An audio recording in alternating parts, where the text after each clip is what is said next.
swift confirmation so he can get up to New York, where there are a lot of pressing issues pending. You know, obviously, your nomination, when you were nominated, you had a lot of confrontations, a lot of senators that said that they believed that you didn't have an open mind about what in terms of things at the UN. What do you think he's going to confront first at the UN, if indeed he is approved and he gets there?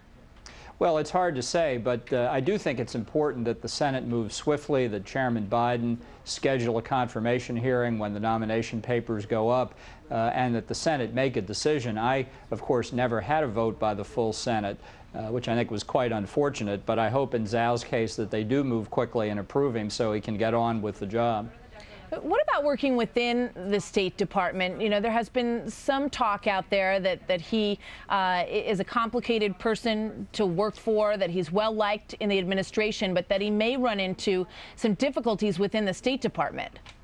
I'm tempted to say, where have I heard that before? You know, I think it's important that people in senior positions speak their minds in policy debates, and to be clear about what they think. And if that causes animosity, I think that's a problem with the culture of the State Department. If you can't have a clash of ideas, you're not going to give the Secretary and the President the best options for policy. So if Zal has clear ideas and expresses them forcefully, good for him.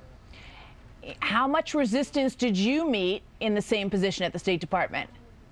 Well, I think over time, a lot of the positions in a bureaucracy get entrenched. I think that's one of the advantages of the system we have as compared to our friends in Europe. When a new president comes in, he puts in his own appointments at the top, and that continues throughout the administration. That brings fresh blood into senior policy-making levels, and I think that's important. And I think the bureaucracy just needs to get used to that. You know, I guess what I'm getting at is that for a long time we've watched sort of a push me, pull you between the State Department and the Defense Department in Washington, especially with regards, at least in our own period of history, to the war in Iraq.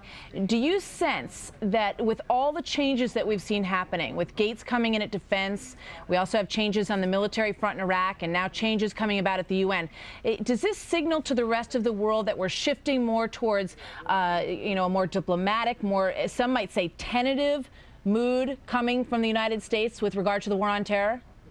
Well, of course, ultimately, the President himself sets the policy, and we're getting ready this week for a major statement by the President on Iraq and its implications for the war on terror. I think it's the responsibility of the President to make sure that his subordinates carry out that policy, whatever the institutional or other differences among the departments. And I think President Bush is a firm leader, and I think his statement later this week will be the guidance the department should follow.